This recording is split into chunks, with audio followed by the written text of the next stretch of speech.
think, amazing to actually get anything shipped at all. I had several companies we didn't even ship. So I'm really excited we actually built something that was encrypted and ephemeral and worked. And some pretty cool security experts were, saying great things.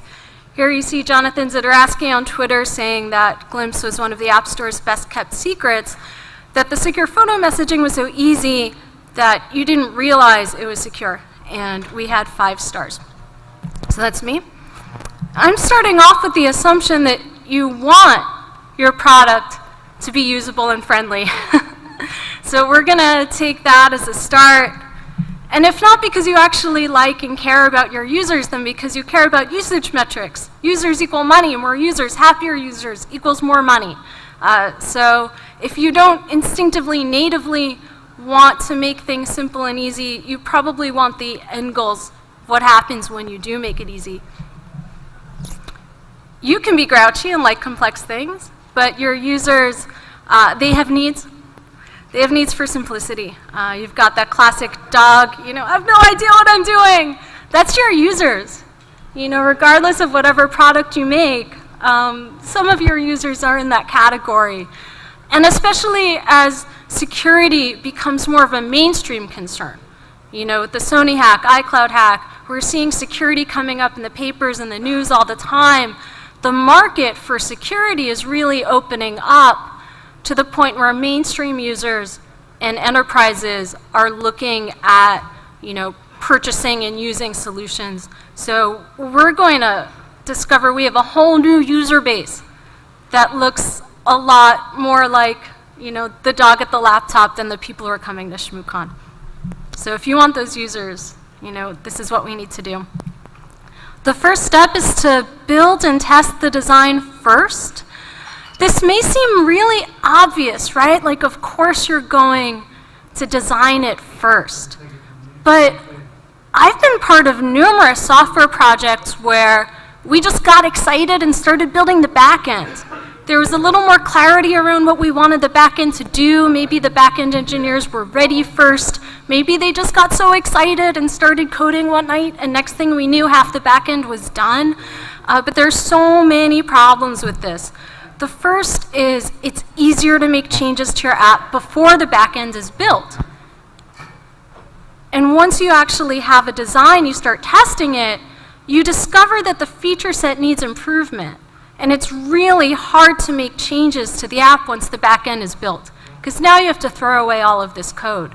It's a lot easier to design a beautiful app when you do the design first, show it to users, show it to your target demographic, show it to the kinds of people who will be using the app, get their feedback, make changes and iterate when it's just pieces of paper or Xcode without any data in it. It's a lot harder to make changes to an app once all the stakeholders have put a lot of time and effort and energy into writing the code. An example I think of a lot is Instagram. Instagram is not a security app, but they have been very successful with millions of users. So they're a great example of an app that managed to capture a wide demographic. They were originally a photo and a check-in app called Bourbon. And they had a ton of features. They had too many, and it was confusing. And people didn't like Bourbon. They only liked one feature of Bourbon, which was the photo sharing and the various photo features. Instagram became successful only after features were cut. People often think that Instagram was like a fluke success, but they actually were extremely methodical in getting from this kind of overdone, clunky app to getting to Instagram, which was simple and easy and beloved. Be reasonable. Build for your threat model. This is in some ways the most controversial thing that I have to say. When I speak to security people, especially people who've been in the field a long time and are established and doing brilliant and important work, there are often concerns that I'm not building things that are secure enough. And they warn me about the problems that I'll encounter by designing things the way that I design them. But you have to build for your threat model. So made for spies is awesome if your users are spies. But if they're, say, Sony executives, then we need to account for them being less motivated than your average spy. We have to deal with, the fact that they have alternatives and that their lives aren't at risk. So they're going to use things that are easy if the secure options are too hard, and then we have no security at all. Here's one example. I've shared a private message. This is me, direct messaging one of my investors, saying something fairly private. I circled it. I'm in New York City right now. I just keep that private. But I'm messaging it to him on Facebook. And the reason is because Facebook is easy and we don't have a lot of oversight. So sorry, I turned my phone off, but apparently the alarm is still going. So what will happen in corporations and with users is they'll choose to use whatever is easy if the secure solutions feel too hard to meet their needs. So it's important that we keep their threat model in mind. What we did with Glimpse that was really innovative is we only encrypted the message, not the social graph, and that actually made the app a lot faster. So you look at like Silent Circle and Wicker, and they are more secure because their encryption is more significant. They're encrypting more metadata. But the thing is, it's not a secret that I have communications that I send to my investors or to my co-founders. The only thing that needed to be protected was the content of the messages. The social graph really is public anyway. And so with Glimpse, we built just for the threat model of having messages exposed. The metadata is message. Well, that's why this is a controversial thing, but there are people who need only the messages to be deleted. You look at like the Tinder scandal. It wasn't a secret that the co-founders were messaging each other. It was a secret that they were having like sexy time messages. So, if you need to think about what the threat model is for the specific users. There's a use case in between the most secure apps and Facebook, and that's a really interesting space to build for in terms of usability.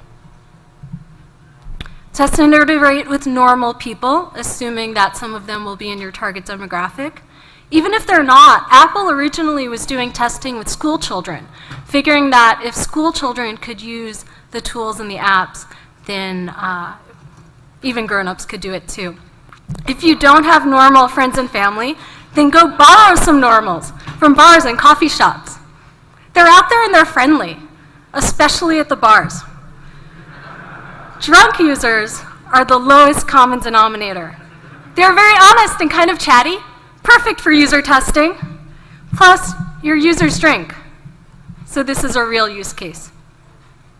It's true, like sometimes your users are going to be drunk and trying to use your stuff. So it's actually worthwhile and useful to test with drunk people and make sure that they're not going to run into edge cases that actually aren't edge cases. Really, user testing at bars is awesome. Also, coffee shops. People are approachable at bars and coffee shops. It's free and it's cheap. You just go up and show them what you're doing and then kind of take a step back and watch them. Sometimes when people are doing user testing, they kind of hover and they're watching the users too much. You just want to take a step back and see if they can figure it out for themselves without any hand-holding. That's important. The bar test, as defined by Instagram's founders, is figure out how you would pitch your app or product to a stranger in a bar in 20 seconds. And if it's too complicated, then rethink the simplicity. If you don't have any normal people in your company or in your life, and I can kind of relate to that, and you don't want all your user testing to be done by developers, and you are shy and introverted and don't want to go to bars and coffee shops, or maybe you just want this to scale more. You want to do user testing with, say, 1 million people. Then you can pay for it. There are sites like usertesting.com, and they do a really good job of outsourcing that user testing, getting your product in front of a lot of people. And similar to Google AdWords, you can specify your target demographic, who you want to reach. So we've got 15 minutes for Q&A if people want to talk about the issues in building things that are For example, exposing metadata. I'm happy to talk about that. Anyone with questions?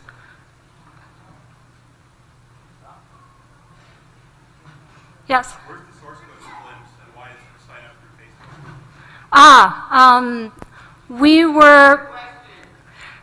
So where's the source code for Glimpse, and why is the sign up through Facebook? So we just engaged a lawyer this week to open source the code. So we'll be completely open sourcing the Glimpse code. Yeah, so excited about that.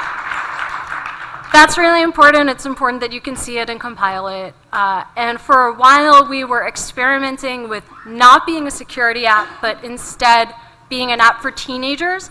This is because sorority girls and high school teenagers just loved what we were doing so much.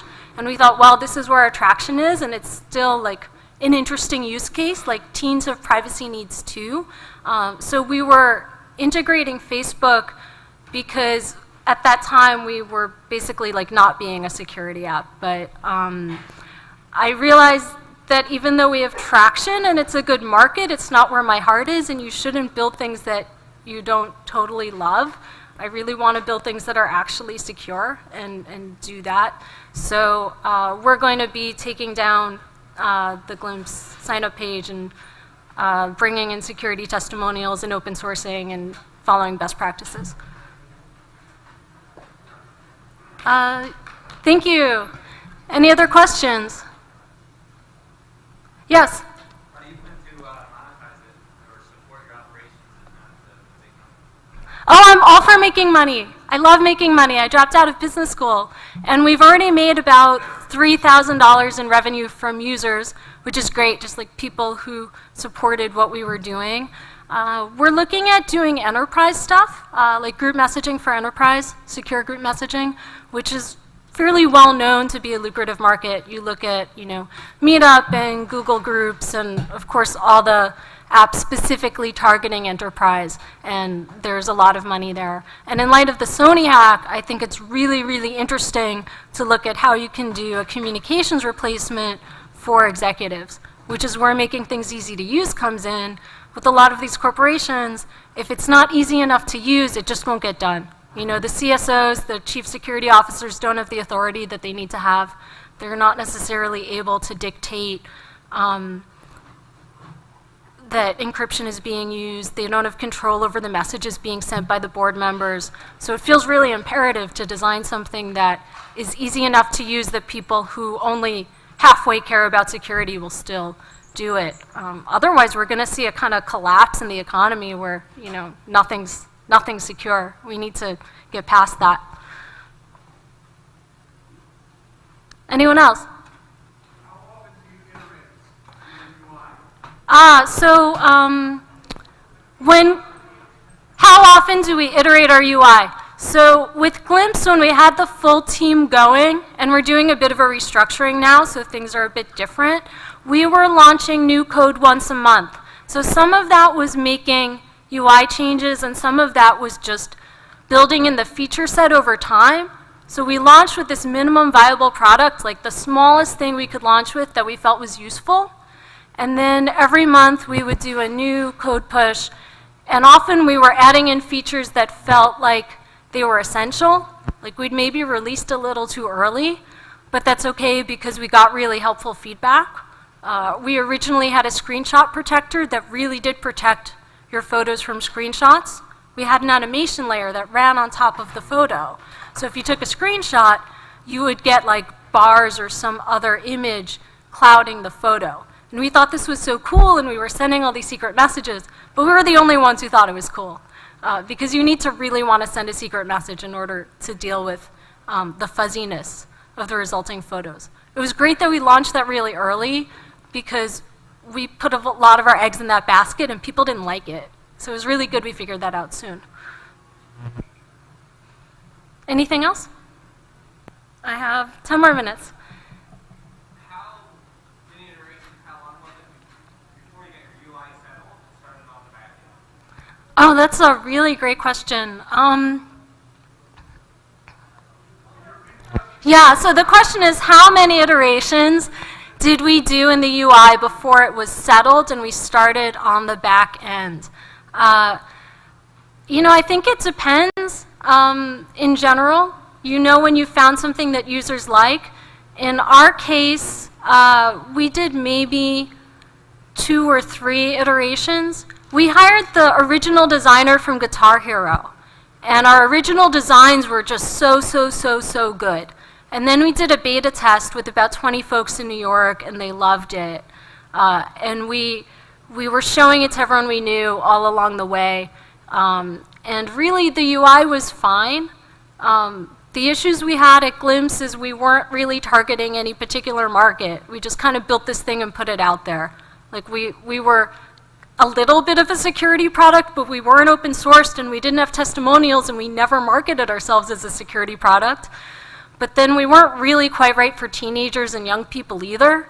But because we weren't willing to say we were secure until we'd done all the right work, and we had all the testimonials and we were open source and we'd done pen testing, like that was the real problem we had with Glimpse, is we were like out there but we didn't know, you know, who we were serving. Which is fine, it took us some time, but we figured that out. And we were able to figure that out because we were out there in the market. I think the one thing that I've never done that I wish I had would be just taking pieces of paper and putting that in front of users and seeing what they think.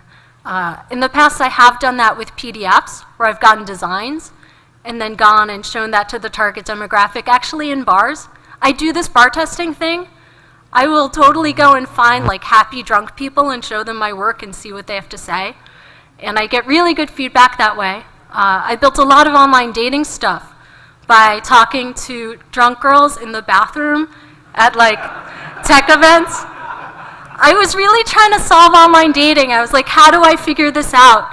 And I had this tremendous advantage because a lot of the people building an online dating were men, and they could not do what I do, which was going into these clubs and talking to these women like after they've had a few drinks, and they don't know I've been in the bathroom for 2 hours, right? I look like I'm in the bathroom like they are, washing my hands. And I was like, what do you need to see online dating better? And this one woman was like, no secret douchebags. And I was like, I don't know how to fix that for you, but I thought about it for a long time. And it was the kind of feedback that I was only able to get because she was being really honest, and you know, it wasn't an overly formalized setting. So I actually, some of my best work has come out of talking to people when they're relaxed and opening up and willing to like really tell you what they want to see you build. And sometimes those answers are hard, right? Like, how do I fix secret douchebags in online dating? But like, that is the problem that girls face. And there are solutions, they're complicated and they're hard to build, but it at least helped me really understand the shape of that problem. Anything else? We've got about 7 minutes. Can you talk a little bit about the... 2 more questions, I'm told 2 more questions. One question. Okay, 1 question. Can you talk a little more about the problems with the encrypted metadata and why you decided to drop that? Yes, I'm glad that you asked that. Can I talk a bit more about the problems with the encrypted metadata and why I decided to drop that? So first of all, I fully understand and recognize that metadata is really important information, right? Like, obviously, metadata is information, it's important. I'm not here to say that it's not.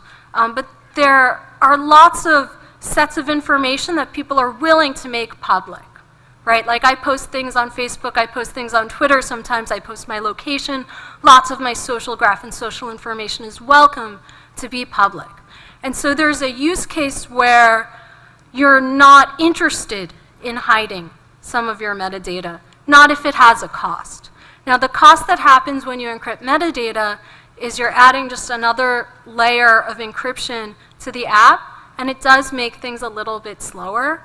When you build an app and you only look at the things that need to be secured, it gives you a little more room to play with usability. You admittedly absolutely end up with a less secure product, right? You absolutely end up with a less secure product. But the problem is that some of the most secure products aren't usable enough, or they're slow. It takes time while the message is being encrypted. Like, I love using Wicker, but it's a little bit slow to send the messages, and so I won't use it for certain use cases. Instead, there I am on Facebook DM, which is plenty fast. And so what's interesting to me is to try and find a way to build something that secures the things that are deeply problematic, right? Like message content being exposed from executives, like that is a deeply problematic thing. People need to be able to speak amongst themselves in the board of directors room and keep that confidential. And if the apps that they want to use feel hard for them to use, then they're just going to use like Facebook for Enterprise, which just came out.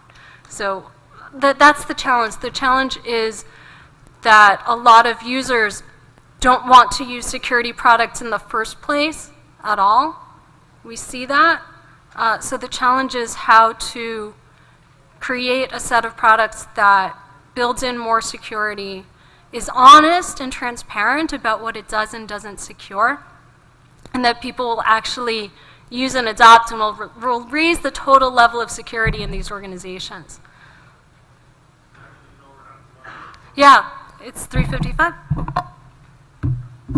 Thank you.